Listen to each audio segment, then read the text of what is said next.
बहुत समय पहले की बात है। कोसल राज्य के पास एक घना और शांत जंगल था, जहां भगवान बुद्ध अपने भिक्षुओं के साथ प्रवास कर रहे थे। दूर दूर से लोग अपनी समस्याओं का समाधान खोजने उनके पास आते थे। उसी क्षेत्र में आर्यन नाम का एक युवक रहता था। आर्यन बहुत मेहनती और ईमानदार था। उसने अपने जीवन में एक छोटा व्यापार शुरू किया था और अपने एक करीबी मित्र पर बहुत भरोसा किया। लेकिन उस मित्र ने उसे धोखा दिया, उसका सारा पैसा हड़प लिया और आर्यन के बारे में समाज में झूठी अफवाहें फैला दी। आर्यन अंदर से टूट चुका था। उसके मन में उस मित्र के लिए भीषण क्रोध, रेज और बदले की आग जल रही थी। वह न तो ठीक से खा पाता था, न सो पाता था। हर वक्त उसके दिमाग में यही चलता रहता, तारांकन उसने मेरे साथ ऐसा क्यों किया? मैं उसे बर्बाद कर दूंगा। जब उसे कोई रास्ता नहीं सूझा तो वो थक हार कर बुद्ध की शरण में पहुंचा। बुद्ध से मुलाकात। आर्यन बुद्ध के पास पहुंचा। उसकी आंखें लाल थीं और चेहरा उतरा हुआ था। उसने बुद्ध को प्रणाम किया और रोते हुए अपनी पूरी व्यथा सुनाई। उसने कहा, तथागत, मैंने जीवन भर अच्छाई का साथ दिया, लेकिन मुझे धोखा मिला। मेरे मन में इतनी नफरत भर गई है कि मुझे लगता है मेरा सिर फट जाएगा। मैं शांति चाहता हूं, लेकिन ये गुस्सा मुझे छोड़ता नहीं। कृपया मुझे बताइए मैं क्या करूं? बुद्ध ने उसकी बातें बड़े ध्यान से सुनी। उनके चेहरे पर वही चिरपरिचित सौम्य मुस्कान थी। बुद्ध ने कहा, पुत्र, मैं तुम्हें शांति का मार्ग अवश्य दिखाऊंगा, लेकिन उससे पहले तुम्हें मेरा एक छोटा सा काम करना होगा। आर्यन ने तुरंत कहा, आज्ञा दें प्रभु, मैं कुछ भी करने को तैयार हूं। कठिन यात्रा। बुद्ध ने पास ही पड़ा एक खुरदुरा और भारी पत्थर उठाया और आर्यन को देते हुए कहा, हम पास की उस पहाड़ी के शिखर तक चलेंगे। तुम्हें बस इतना करना है कि इस पत्थर को अपने हाथ में पकड़कर मेरे साथ साथ ऊपर चलना है। लेकिन शर्त यह है कि जब तक हम ऊपर न पहुंच जाएं, तुम इस पत्थर को नीचे नहीं रखोगे। आर्यन को यह काम थोड़ा अजीब लगा, लेकिन उसने पत्थर उठा लिया। पत्थर करीब 5-6 किलो का था। शुरुआत में आर्यन को लगा कि यह तो बहुत आसान काम है। वो बुद्ध के साथ तेज कदमों से चलने लगा। 10 मिनट बीते। रास्ता चढ़ाई वाला था। सूरज की गर्मी बढ़ रही थी। आर्यन के हाथ में हल्का दर्द शुरू हुआ, लेकिन उसने उसे नजरअंदाज कर दिया। वो सोच रहा था, ये पत्थर उस दर्द से तो कम ही है जो मेरे दोस्त ने मुझे दिया है। 20 मिनट बीते। अब पत्थर का वजन उसे दोगुना लगने लगा था। उसकी कलाई दुखने लगी थी और उंगलियां सुन्न हो रही थीं। पसीना उसकी आंखों में जा रहा था। उसके मन में सवाल उठने लगे, तारांकन बुद्ध मुझे ये पत्थर क्यों ढोवा रहे हैं? इसका मेरी समस्या से क्या लेना देना? 30 मिनट बीते।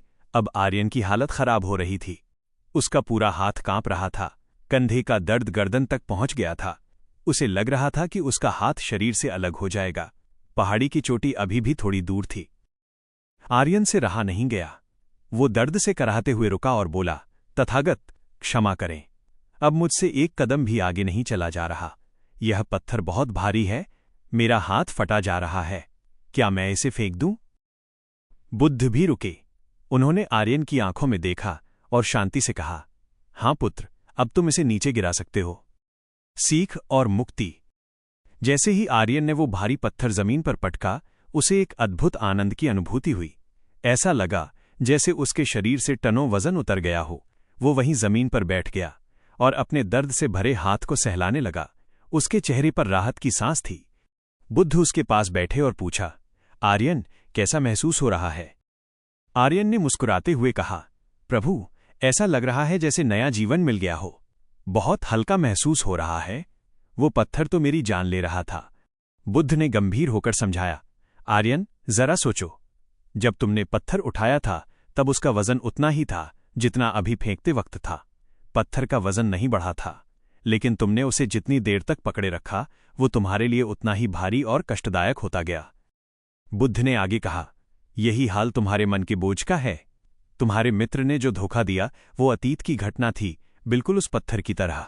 तुम उस धोखे, उस गुस्से और उस नफरत को अपने दिमाग में दिन रात पकड़कर होल्ड बैठे हो। शुरुआत में वो गुस्सा सही लगा, लेकिन अब वो तुम्हारे अस्तित्व को, तुम्हारी खुशियों को कुचल रहा है।